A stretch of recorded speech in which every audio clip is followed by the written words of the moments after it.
Then I'll go on mute. Good luck, everyone. Or 2 minutes early. It'll take about a minute to.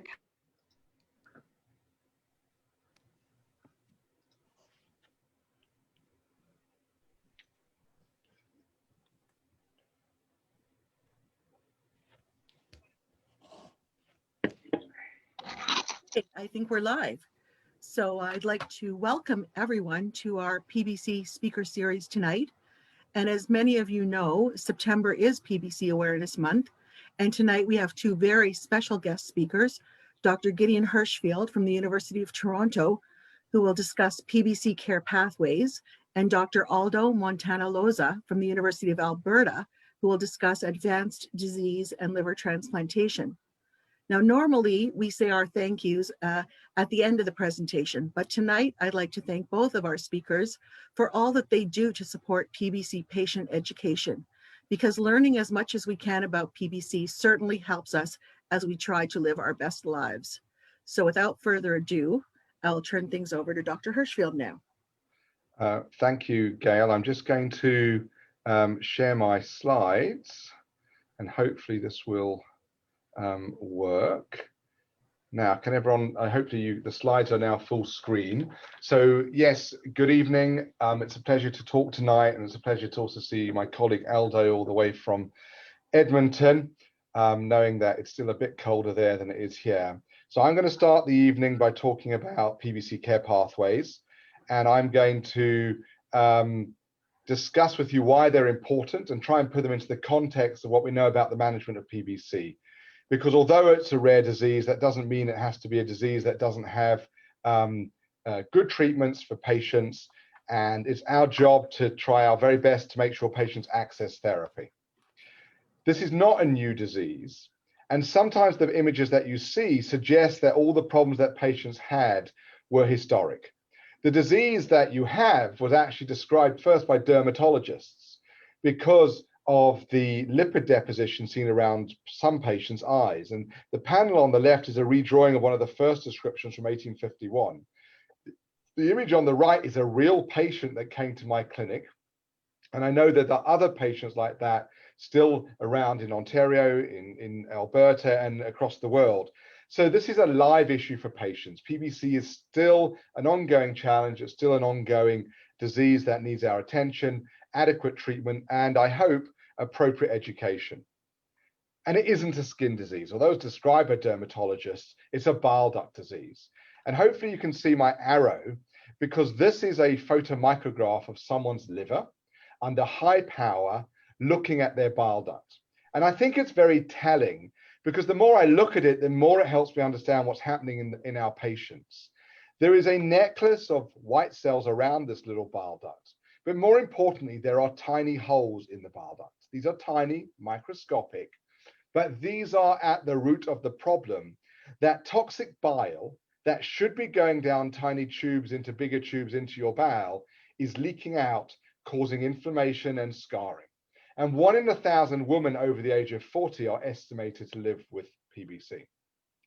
And what you have is a cycle of inflammation, a cycle of bile duct damage, and biliary bile duct retention, we call cholestasis, and then scarring. And we can measure that in your liver test with ALT and AST. You all hopefully look at your own lab results now online. We can measure how much cholestasis and bile duct damage with alkaline phosphatase and bilirubin. And we can help you estimate how much liver scarring there is by simple things like your platelet count going down, your spleen size, and more complex things like ultrasounds and fibroscans. And this is the cycle of disease that we want to stop by making a prompt diagnosis and prompt treatment. It's sometimes scary to look at Google, because Dr. Google often gives you ancient history and not current history. So the historic survival data for PBC, when we were diagnosing patients only with late-stage disease that Aldo's going to talk about, showed a survival of around 10 years before you needed to think about a new liver. This is not current history of PBC, and it's not current history of PBC because we diagnose patients much earlier, we treat much more promptly, and we hope that with care pathways and treatment guidelines, we shuttle patients to the right place at the right time in terms of their clinical treatment and their clinicians. And whenever you go to clinic and whenever I see a patient, what is going through your mind should be, what is the problem? What am I or is the physician going to do? Is the treatment I'm receiving optimal? And even better, not always possible, but even better, does the evidence that the clinicians have amassed over decades of treatment actually support the approach that I'm being offered? And we use guidelines in our care to try our very best to harmonize care and to try and make sure standards are uniform. But guidelines can be very complicated documents. So we put together the European guidelines. There are no Canadian guidelines yet. It's on our list, but the European and the American guidelines, if we're honest, do the job perfectly adequately. But in the European guidelines, there are 47 recommendations. This is good because we were thorough, but it's also a challenge because it's not easy to digest. But within those guidelines and within those recommendations, we actually suggested a number of things around care pathways and patient support.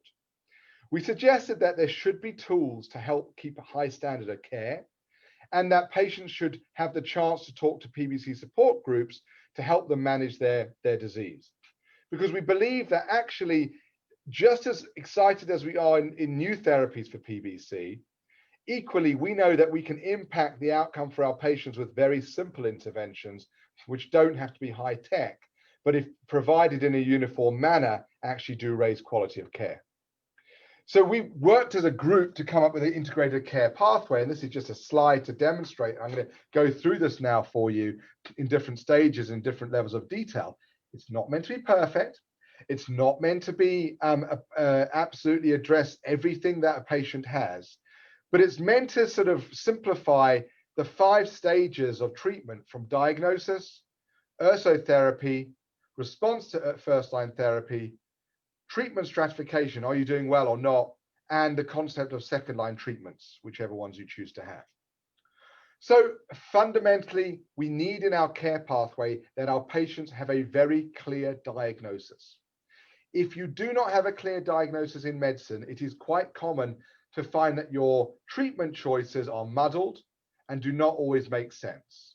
But PBC is actually one of those diseases which is relatively straightforward to diagnose. And actually, we want to try and avoid complexity and focus on a clear diagnosis based on blood tests and antimitochondrial antibodies in around 90 to 95% of patients. We then said, having made a clear diagnosis, everyone should be offered treatment with ursodeoxycholic acid. That doesn't mean everyone will take treatment with ursodeoxycholic acid, and it doesn't mean that everyone will tolerate treatment, but everyone should be given the choice to take urso. And then at the same time, have an assessment of their individual risk. Your risk of what's going to happen to you in PBC is affected by many things: your age, your gender, how symptomatic you are. And we can stratify that risk into low, medium, and high. And just understanding that actually trains your clinician to think about what to do for you and when to do it. It also helps you as a patient to make sure you ask and say, well, have you considered this and have you considered that? So urso's first-line therapy, it's a weight-based therapy, 13 to 15 milligrams per kilogram per day. And that's the therapy that we want everyone to get offered. Why? Because it works. I'm not saying that urso should stay the therapy forever. In the ideal world, in nirvana, in a COVID-free planet called Venus perhaps, we would treat PBC with amazing drugs that cured you. But for the time being, ursodeoxycholic acid is a very simple bile acid that mops up enough of that bile that's leaking out and causing a lot of irritation in your liver to make all patients live a bit longer, and many patients live exactly the same duration as their neighbor. But not everyone responds to urso in the same way, and not everyone gets an equal response. This is not a surprise. This is not different to any other disease. This is medicine. So your clinician and you need to know how you responded to urso so that you can see what your risk is that you are going to do well, do averagely, or maybe not do as well as you like, and you may run into the concepts that Aldo will talk about needing new livers, etc. So we use biochemical response to tell you how you're doing. And by that, I mean, we look at your blood tests on treatment, usually at 12 months. And we know that the better they are, the better you do.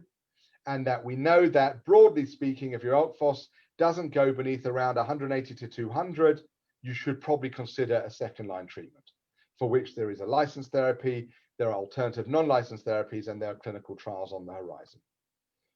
So that risk assessment looks at your blood tests, your imaging, that's ultrasound and elastography, you as a person, your age, and also takes into account whether you're a man or woman, because actually the small proportion of patients who are men for various reasons, maybe not biological, but still practical, sometimes have a slightly more aggressive disease. We then know that if your tests stay high, you don't do as well. So this is a graph showing that the group of patients with a high ALK phos do worse than the ones who had a lower ALK phos, and the same for bilirubin, which is a marker of jaundice. And our job is to spot the odd one out. Okay, you've got to spot the odd one out in your clinic to say who needs extra treatment, who is the patient who also is not enough. And to spot the odd one out, because it is the minority, it's around a third of patients probably need extra treatment, we've got to stop and use a very simple approach, traffic lights, in my mind. That's how I practice medicine.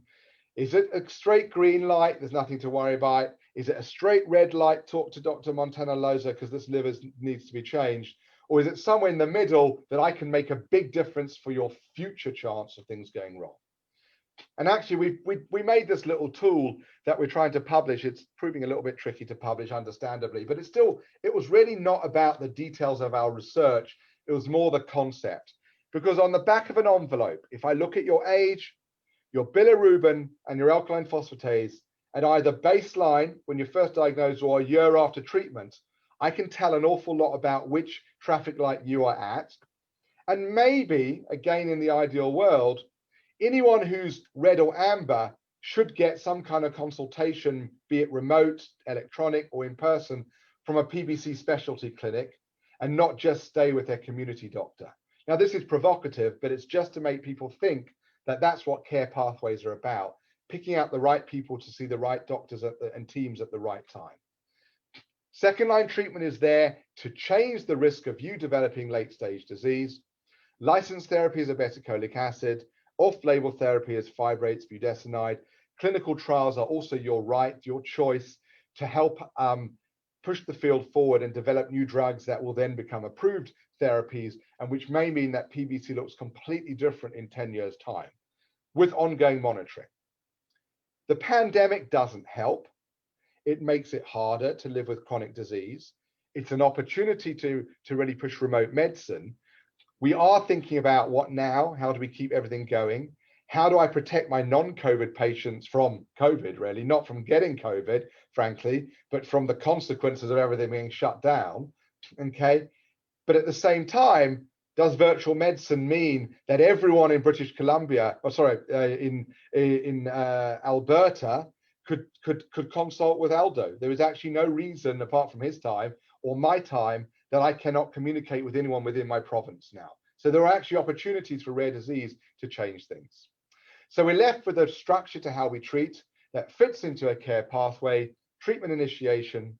I haven't talked about symptoms, but they're very important, and that's another aspect to care pathways, risk stratification, and understanding where you're up to with your own disease, how much scarring is there. And that then fits into our care pathway, and we hope the opportunities to simplify what may seem very complex, but by attention to small details, we can make big differences. So my 5 key points for clinical care to take home, to bug your clinician about: diagnose your disease with confidence. You don't need more tests than you need, because a clear diagnosis gets clear treatment. The first line treatment remains urso. In the future, it may be something else, but everyone should be offered it. Ask about your symptoms and what can be done for your symptoms. We have good treatments for pruritus. We're working on treatments for fatigue. There'll even be new drugs for pruritus in the next 5 to 10 years, potentially. Understand your risk and where you're going, and then expect to be offered second-line therapy, usually licensed therapy first, but then there are options for trials and off-label treatments because you've had your risk stratified and your physician has said, I can do better than leave you just on ursodeoxycholic acid. So with that, I'll say thank you. I will stop sharing, Gail, so that I transfer back and enjoy the rest of this interesting webinar, I hope. Okay, we'll take some questions from our Facebook Live feed, but I have some questions to start us off. Do you know why some people don't tolerate urso? Great question. I mean, I think it's real, actually. I think it's because it's a bile acid. There's a small group of patients who are allergic to the constituents. That's just life. It goes with every drug. But if you listen to the side effects that we hear from patients who don't tolerate urso, if you actually choose to listen, it's bloating, it's GI upset, sometimes diarrhea, sometimes constipation, sometimes nausea. Bile acids are incredibly important signaling molecules. Ursodeoxycholic is a bile acid. It is a derivative of a breakdown from the bugs in your bowel. So I cannot see why there will be some patients who simply, when you give them a high concentration of ursodeoxycholic acid, that upsets what's going on in their bowel, and that leads to functional changes in how they feel. Fortunately, they are not life-threatening changes, but they can be debilitating, and they can mean that some patients really can't tolerate the full dose of urso or urso at all. And for those patients, we have other options, obeticholic acid, etc. Okay, thank you. Now, what percentage of patients don't respond to urso? And then a second part to that, what percentage might not respond to Ocaliva or OCA? Good question. I mean, so first of all, it depends on your definition. I didn't list all the definitions because it's ever so boring, but there's lots of definitions of urso response. But broadly speaking, around 25% to 30% don't respond enough. It's insufficient response. I would say that the field is moving forward. Our patients are living longer and longer. None of our patients want to ever get cirrhosis and complications of liver disease. And actually, our data shows that really we should be aiming for the lowest alkaline phosphatase, normalization, if anything, if possible, which would mean that there's a larger number of patients who don't respond sufficiently, maybe even up to 40 to 50%. That group is not currently treated because we've not proven it really is exactly what everyone needs. But certainly the younger you are, the lower the threshold I have to try and get second-line treatment. When it comes to obeticholic acid, that's the only currently licensed therapy. I think that may change in the future. 50% of patients who take obeticholic acid will go from a so-called treatment non-responder to a treatment responder.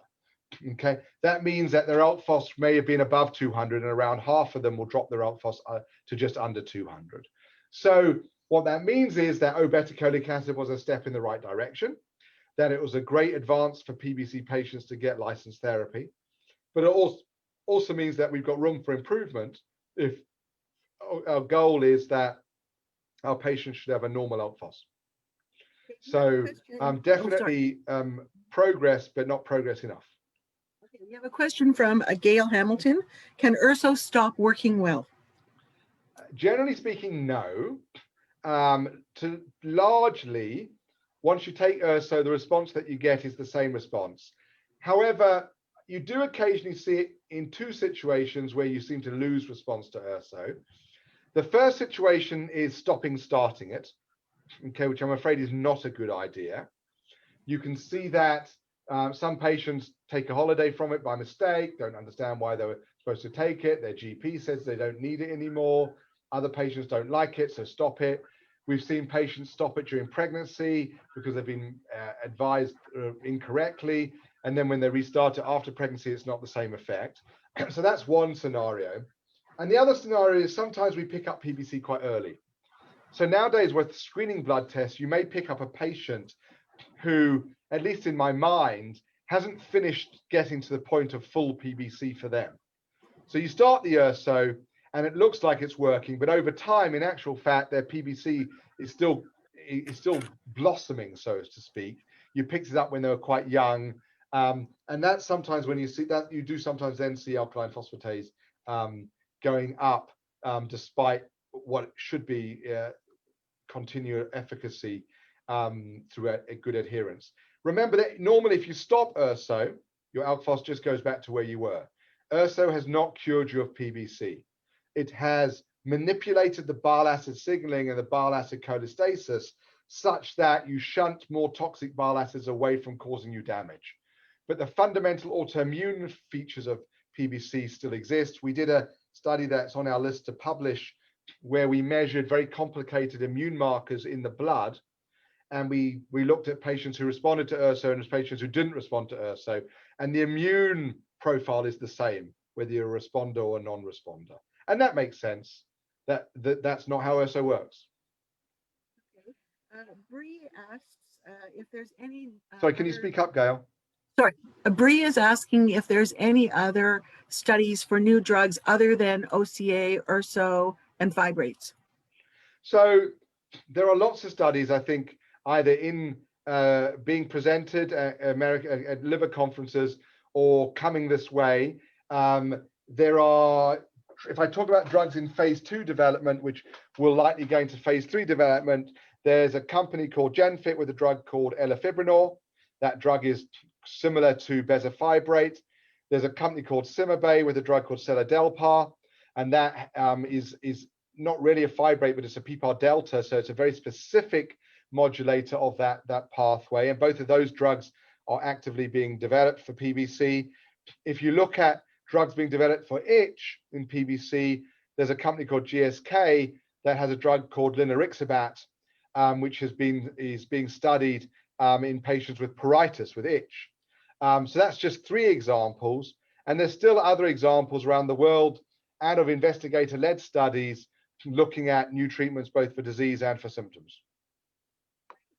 That's very encouraging. What do you recommend in terms of imaging? Sorry, Gail, you have to get closer to your mic. Okay, I'm right there. I feel like I'm right on the computer. Can you hear me now? Yes.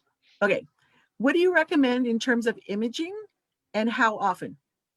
So most patients should get an ultrasound, if not all patients at diagnosis. If you're a good responder to URSO and you don't have cirrhosis, based on your ultrasound, blood test, and maybe a fibro scan at the beginning, if that's available to you, then actually I only do an ultrasound every 2 to 3 years, just as a form of check-in. If you have advanced liver disease, fibrosis, cirrhosis, as I think you'll hear from Aldo, then we recommend an ultrasound every 6 months. I would tell you that MRIs and CTs are very rarely needed in PBC, and they can be misleading, and they can lead to over-investigation. Can you tell us what effect fatty liver and obesity has on the effectiveness of treatment? Yeah, good question. We don't know, but we should. Most of our databases don't have enough information on nutrition or BMI. I'm embarrassed to say. That's a really good example of how doctors get sucked in to high tech. And then when you want to ask a really simple question of our global PBC database, like how much do the patients weigh, we don't actually have that piece of information because it's not recorded accurately, believe it or not. We believe that it's not good to get fatty liver. It complicates the biochemical tests and what the interpretation is. Generally speaking, the liver is quite a simple organ. It counts the number of hits. And if you've got PBC and fatty liver, that's 2 hits rather than 1 hit.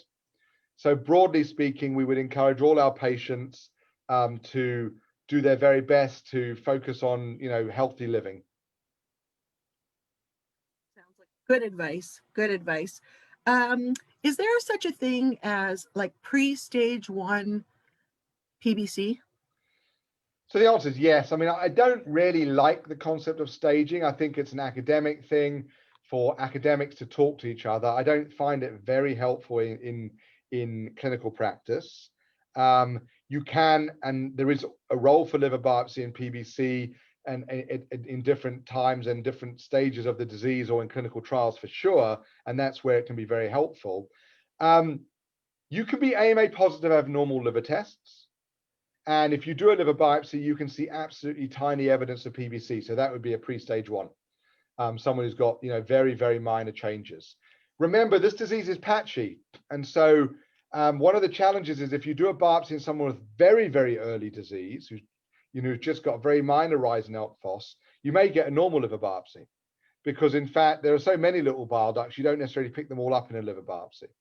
So the answer is yes, you can have very mild variants of PBC, but still clearly have the disease.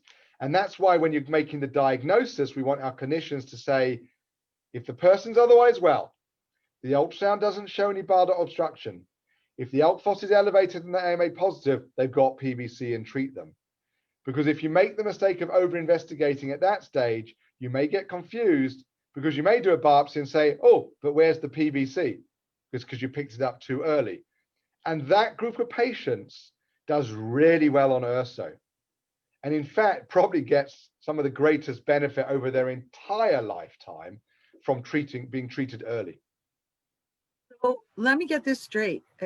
If someone has got the very early indication of PBC, you would start them on URSO.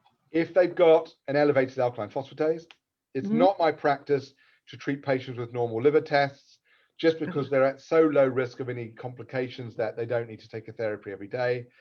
Once a patient has an elevated alkaline phosphatase or gamma GT in the right context, with antimitochondrial antibodies or other antibodies that make me think this is definitely PBC, then it's definitely my practice to offer everyone treatment. I may have some patients who say, look, and I may agree with them, I'm 79, I've got such early disease, honestly, do I need this medicine? And honestly, I'll tell them, no, you don't. But the conversation goes that they have the choice to consider it, and then we agree that it's not necessary for that individual patient, rather than the other way around. Thank you. Now, the very last question that we have time for in this session is my question. And if we have fairly educated patients now, especially the ones who are tuning in, how can they make the most out of their 15-minute appointment with their specialist? What do you think, if they walk out with only one thing, what should they focus on? I think it's, think about why you're going to see a doctor. Try and make sure that every visit is impactful. It's not just for socialization. And fundamentally, ask the physician, what's my risk and what's my stage? Where am I in my journey, and am I doing well enough, or should I be aiming for more? And if you understand your risk and your stage, that goes a long way. And the second thing is, ask them to listen to you about their symptoms. That doesn't mean that they can fix your symptoms. I am not going to tell you that I have the solution to dry eyes, joint aches, and fatigue. But I do actually think just expressing your symptoms is also positive and helpful. Great, thank you very much. And with that, we're going to turn it over to Aldo for our next session on advanced disease and liver transplantation.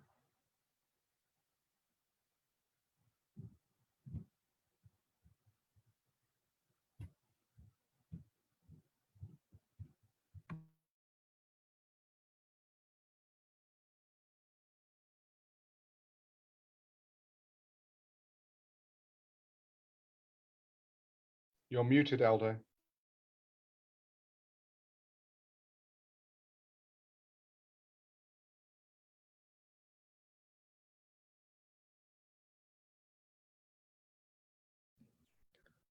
Is that better? Okay. So thank you very much. It's a pleasure to participate in this webinar with an international expert as Gideon and a close friend. And thank you very much, Gail. It's a pleasure to participate in this webinar. So in the next minutes, I will be talking mainly about advanced disease and liver transplant. I will try not to repeat a lot of concepts that already Gideon has mentioned.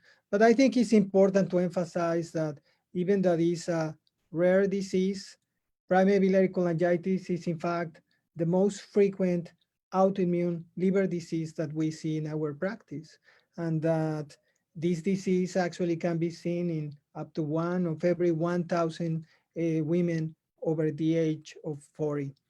It's also important to mention that behaves different to other autoimmune liver disease, because actually we don't see this disease in childhood as other autoimmune liver disease like autoimmune hepatitis and primary sclerosing cholangitis. And this disease definitely can progress, and this is why it's really important to follow the recommendations of Gideon. It's important to try to recognize the disease in an early stage and then to treat effectively so we can prevent the disease to progress. Because once the patient has the immune response, and even that there is still significant lack of knowledge that we need to explore regarding pathogenesis, I do consider this is an autoimmune disease. So once we know that this starts, this is where we can do something to try to prevent the progression of the disease and eventually the development of fibrosis or scars in the liver that are going to lead to cirrhosis and eventually to end-stage liver disease and the need of a liver transplant. And this is actually one picture that I took from the guidelines that Gideon led, the European guidelines. And we normally don't do liver biopsy, as has been mentioned. Basically, most patients can be diagnosed if they have chronic cholestasis and positive antimitochondrial antibody. But in the past, when we used to do liver biopsy, we can see the difference in the progression of the disease. In this slide, I'm just showing in the first box how is just some inflammation of the bile duct, and then how patients may start having some progression of some fibrosis or even some features suggestive of autoimmune hepatitis that can be present in patients with primary biliary cholangitis. And lastly, how some patients unfortunately develop significant fibrosis with regenerative nodules that are the classical hallmark of cirrhosis. So as Gideon already mentioned, definitely, even if patients are treated, some patients may have a progressive disease, and these are the patients who are at risk of having liver-related complications and needed a liver transplant. And definitely the response of treatment is one of the main factors, but as has been mentioned, it's not only those patients who respond to URSO, there are patients that have a higher risk to progress to advanced fibrosis and cirrhosis, and basically some of them are clinical, like for example, patients who have a diagnosis in an early stage or male sex or an advanced disease at diagnosis. So that's why definitely I emphasize the point that Gideon was mentioning. If a patient has cholestasis and a patient has positive antimitochondrial antibody, we shouldn't delay treatment. And this also emphasized that we all should have liver function tests in an annual basis, because this is a way to detect patients who have cholestasis and are asymptomatic, and we can potentially identify early patients with early stage of primary biliary cholangitis. This is a really important study that also Gideon mentioned, that basically put together the largest database in the world for patients with primary biliary cholangitis. And definitely we can see that the levels of alkaline phosphatase or bilirubin at 1 year after starting treatment help us to distinguish those patients who will require liver transplant, whereas those patients who are going to do okay just with the ursodeoxycholic acid. But as Gideon mentioned, so this is a dynamic process, and this is a really exciting time for us. This is another paper that is led by Gideon's group that actually I think we should be more strict when we talk about response to treatment. In this study, they are showing that actually if we aim to completely normalize the alkaline phosphatase, instead of just decreasing to less than 2 times the upper limit of normal, the outcome of the patient will be better. At the same time, a bilirubin that is actually lower than the upper limit of normal is also associated with a better outcome. So definitely, this is a dynamic area of research, and I think we should continue trying to improve the surrogates for better outcome for our patients. I'm not going to spend a lot of time here, but as Gideon mentioned, there are so many scores to define which patients have a good response or not. I guess in the GLOBE PBC group. It was developed this score that actually I use it in my clinical practice. And I'm just going to put an example here. As you can see, you can recognize Gideon there. So if you go to the website and you go to the right upper corner, you can actually calculate the GLOBE score. And it's not perfect, but it's, I think, the best we have, because actually we just put some clinical information like the age, the level of the bilirubin, the alkaline phosphatase, albumin, and platelet count, and then we just calculate. And here I'm just going to put an example that the nice thing about this is that we will have a score, but at the same time, they are giving us actually a match of healthy population around the age. I need to mention that this is from a Dutch population, but it gives us a really good idea that when a patient responds, this is a patient that I calculate last week the score, and because the patient is responding, actually the probability of a liver transplant-free survival was basically the same as a patient without primary biliary cholangitis. And this is exactly what we want. Also, Gideon touched on this. I guess another area is to try to look for markers of fibrosis or cirrhosis. Unfortunately, now we don't need to do liver biopsy to corroborate that. And one tool that we use in our clinical practice is the FibroScan.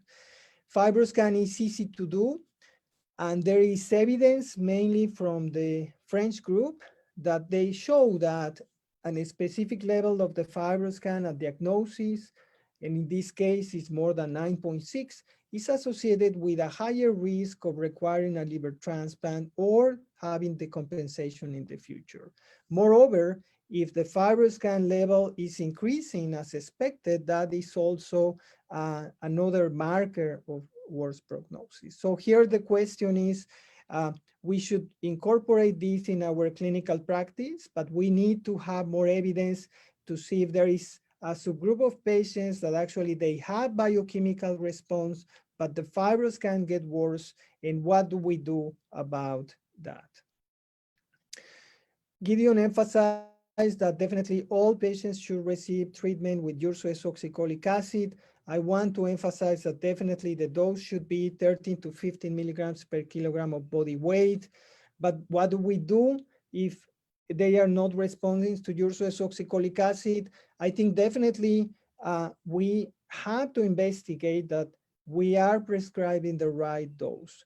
And some studies actually have shown that when they are not responding, if they are receiving a dose that is less than 30 milligrams per kilogram of body weight, the biochemical response is lower. In addition, when we investigate what happened with patients with suboptimal response, up to 25% they are receiving suboptimal doses, and up to 11% they are having poor adherence to treatment. So we need to check this before we consider a second-line treatment. And then, as Gideon mentioned, this is also a great study because one question was, if ursodeoxycholic acid is not working, should we stop it or should we continue? And definitely we should continue, because in this study, they really, in an elegant fashion, they show that even if patients are not responding, the prognosis of those patients receiving ursodeoxycholic acid is better than those patients that are not taking the medication. So even if there is no complete response, patients should continue taking the ursodeoxycholic acid. And as he already mentioned, and I'm not going to spend time here, definitely now we have a second-line treatment that is licensed, that is obeticholic acid, and that is associated with a significant improvement in these endpoints, that is improvement in the alkaline phosphatase, either by this good point value or reduction of 15%. And this study basically demonstrate that we can achieve complete response in a significant proportion of patients that didn't respond to ursodeoxycholic acid.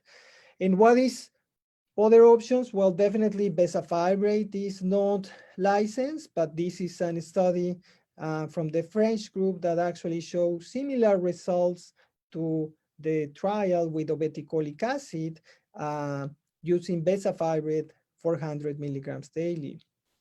In this study, I need to mention that also it was interesting to see that besides that there was improvement in biochemical parameters, they were also able to show improvement in liver stiffness.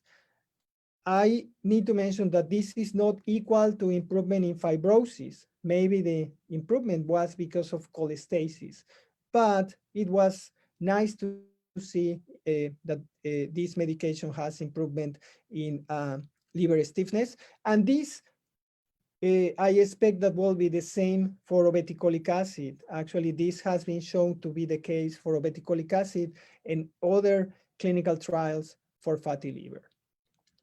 Now, this is, again, a moving area.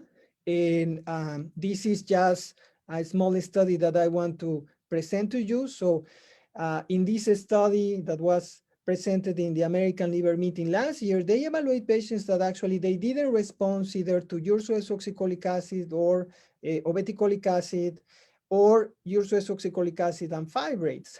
And they evaluate a small group of patients from many countries where they use triple therapy.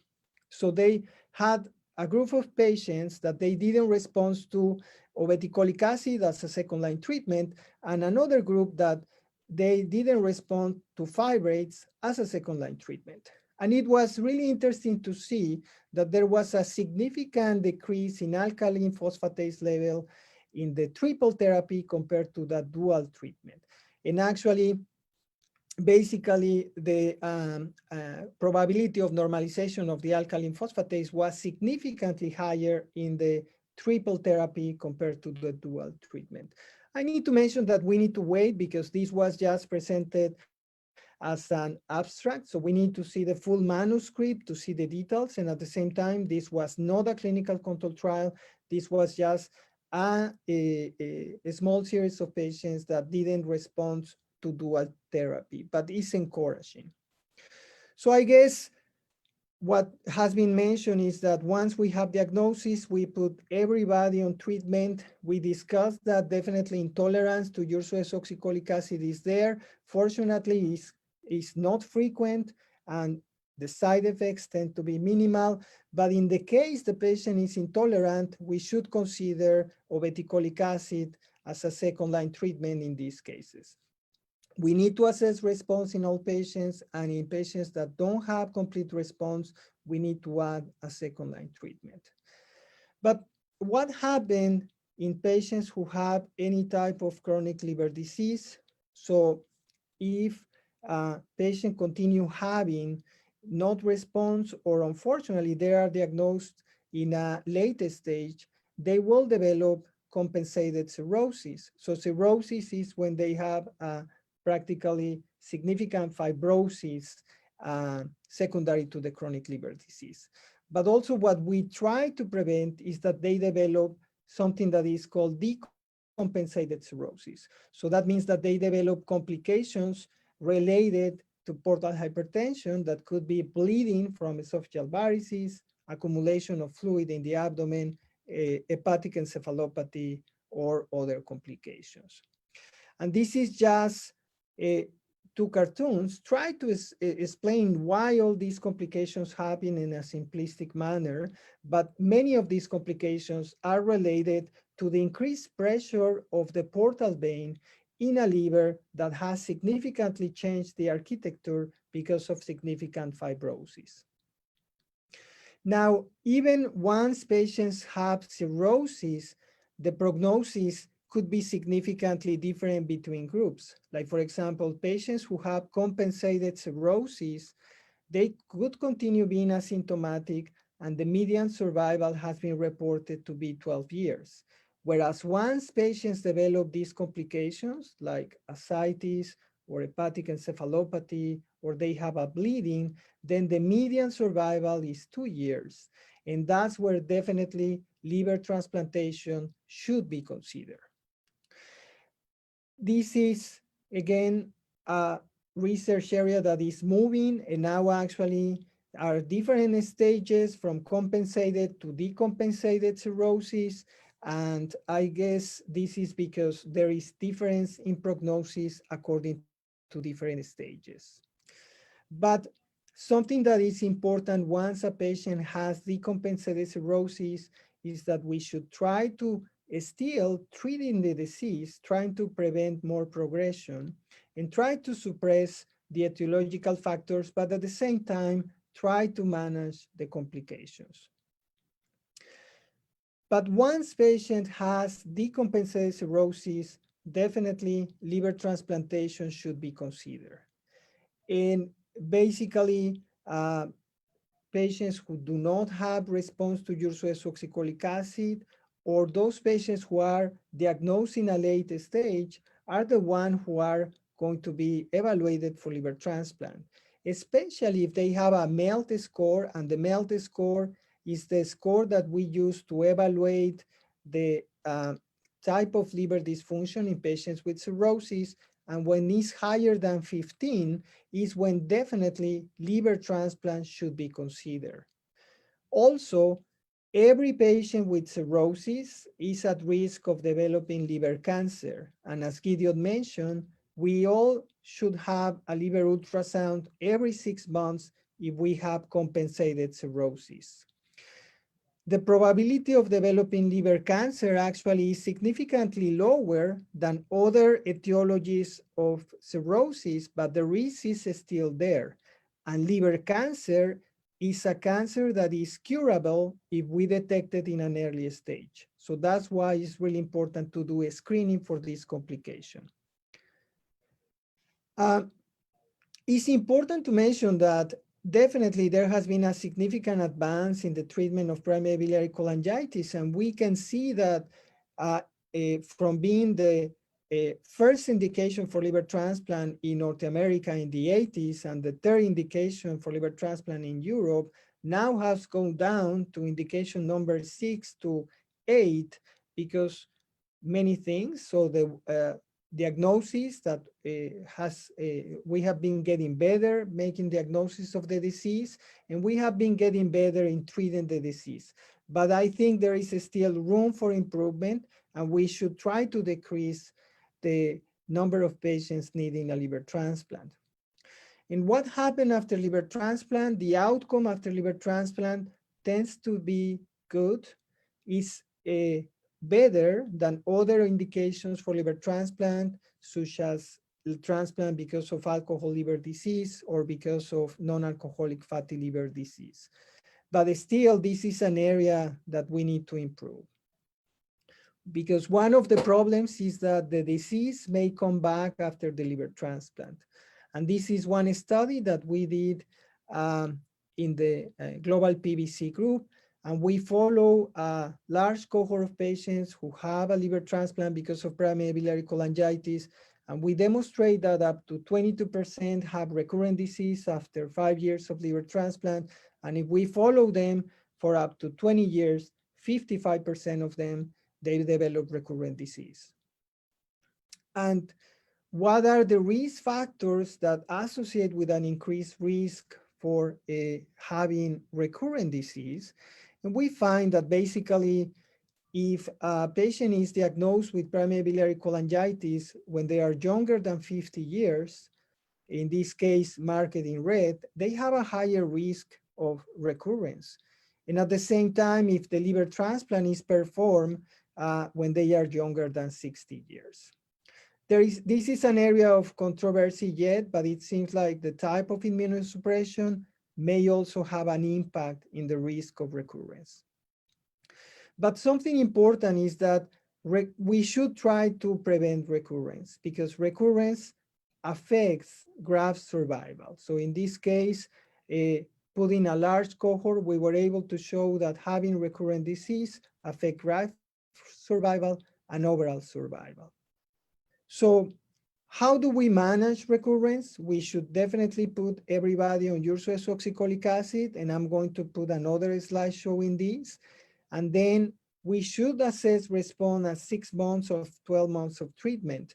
Unfortunately, we don't have data to support the use of second-line treatments, but we should be considering this in patients that don't have response, because this has been shown to be effective in patients without a liver transplant.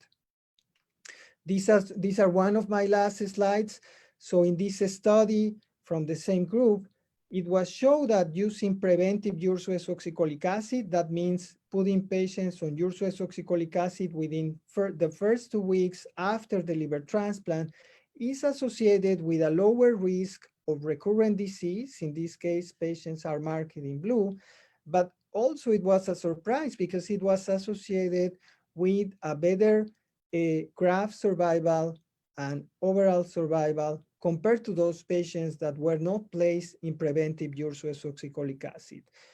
Emphasizing that preventive is because we use it after the first 2 weeks of the transplant, even that there is no diagnosis of recurrent disease yet. So I would like to finish mentioning that definitely there has been significant advances in the management of PBC. We have better scores. We should use ursodeoxycholic acid in all patients, and we shouldn't stop it. And it's good to have second-line treatments. And as Gideon mentioned, it's good to see that there are new clinical trials ongoing, and hopefully the treatment will continue getting better. At this moment, liver transplant is the best option for patients who have decompensated cirrhosis, and even that primary biliary cholangitis could recur. Well, we should use preventive ursodeoxycholic acid in all patients to decrease the risk of recurrence and to improve graft and patient survival after liver transplant. Thank you very much for your attention. That's great. Thank you so much. We've got lots of questions. I'm going to get right to them. Can you hear me, Aldo? I can hear you. Perfect. So our first question is, with stage 4 decompensated cirrhosis, with no bleeds or varices, is it inevitable that this person will have ascites or bleeds with decompensated liver? No. So the complications of cirrhosis sometimes are different between patients. So some patients actually may have ascites. I need to mention that actually ascites is, for some reasons, less frequent in patients with PBC compared to other etiologies, but they may have variceal bleeding or they may have hepatic encephalopathy. So having one complication does mean that patients will have all of them. And sometimes also, once a patient has decompensated cirrhosis, we should proceed with a liver transplant evaluation, but try also to treat that specific complication. Like, for example, if the patient is having variceal bleeding, we need to focus on endoscopic treatment to prevent further bleedings and then secondary prophylaxis. If a patient has hepatic encephalopathy, we should start treatment with anti-ammonia treatment, either with lactulose, rifaximin, to prevent further episodes of hepatic encephalopathy and so on. Okay, thank you. With cirrhosis, when it gets worse, does that mean your blood work results are going to be also getting worse, or reverse, vice versa? That's a really interesting question. So yes, in some cases, the lab work is getting worse, and it's a reflection that the liver function is deteriorating. We do have a group of patients that actually they have cirrhosis and the liver function is relatively stable, but their overall condition is getting worse. And sometimes it's important for us to do close assessments, and sometimes actually even to consider to give some kind of exception points or priority for patients to be considered for liver transplant if the quality of life is significantly increasing, or if the complications are putting in risk the life of the patient, but this is not reflected in the lab work. That is leading into my next question, which you may have just answered. Is symptom burden considered as a factor in transplant assessment? Well, I guess anecdotally, definitely, for example, intractable pruritus has been considered an indication for liver transplant. I think we have more options of treatment now, and we have other strategies, but it still is something that we consider. Like, for example, patients who have refractory pruritus could be considered in special situations for liver transplantation as the last resource. Yes. Okay. I've posted on the Facebook comments, I've posted the link to the Global PBC Score website. And I'm wondering, Sean would like to know if you can quickly explain what upper and lower limit of normal means in the PBC Global Score. Yes. So upper and lower limit of normal is like, for example, that the lower limit of normal of the alkaline phosphatase, because the liver enzymes should be lower than that level. Like, for example, an alkaline phosphatase should be lower than 130 units. So that's the upper limit of normal, is the level of the lab work that is doing the test, considered as normal. But important that you mentioned that, because, like, for example, we also should include platelet count. And in that case, they request the lower limit of normal, because the platelets, if they go down, that's associated with worse outcome. So we are going to have, when we have our lab work results, limits of normal, and we just need to be careful when we need to put the upper limit or the lower limit of the specific lab work that is doing our test, not our own result. Does that make sense, or am I making it more confusing? I think it makes sense, but I think if anyone's interested, we could probably send them more links to get more information, because I think there's like, it's a complicated province to province. Right, you are totally right. So another question. Yeah. Oh, sorry. Another question, it would be, if you have decompensated cirrhosis, does it affect your other organs besides your liver? That's a really good question. So that's when there is risk of other organ failures. Like patients who have decompensated cirrhosis, they are at risk of having kidney failure. They are at risk to having infections. And once they have an infections, they are at risk of having multi-organ failure. So that's why definitely once a patient is having decompensated cirrhosis, liver transplant should be considered before multi-organ failure happens. Okay, thank you very much. Whoa, sorry, I think I lost you there, but you're back. So we have a few questions pertaining to symptoms, and I'm not ignoring them, but I think I'll just defer them. On the 30th, we're having a whole session on symptoms. So hopefully people will join back in and we'll talk more about symptoms then. And I think we have time for one last question for Aldo. So when you're monitoring people with decompensated cirrhosis, how often would you see them? I normally try to see them at least every 2 to 3 months. Like if a patient is having compensated cirrhosis every 6 months, but once they have decompensated cirrhosis every 2 to 3 months, close contact, and most of these patients are also followed in our liver transplant program once they are considered for transplant. Okay, I think right now we're going to wrap things up. This has been a really great session. I've learned a lot. I'm sure everybody else who's watching has learned a lot. And I just wanted to mention to our great PBC community that we have who's tuned in tonight, that both Dr. Hirschfield and Dr. Montana-Loza, they have many roles in their professional life, and they see patients, so that's their clinical role, but they are really world renowned researchers as well. They present at all kinds of international liver conferences and meetings, and they're on committees on an international scale, and they're working on our behalf. And the other thing that I really love to also is that they're teachers. So they work at university hospitals and they teach young doctors who are going to be our future caregivers and discover all the cures and treatments that we need. So I want to thank both Gideon and Aldo for how much they have devoted their careers to helping us and our PBC community. So we really do appreciate it. And it was great also that you are good presenters. So thank you so much. And with that, I think we'll wrap it up. Thank you very much, Gil. It was Good night. Great. Good night.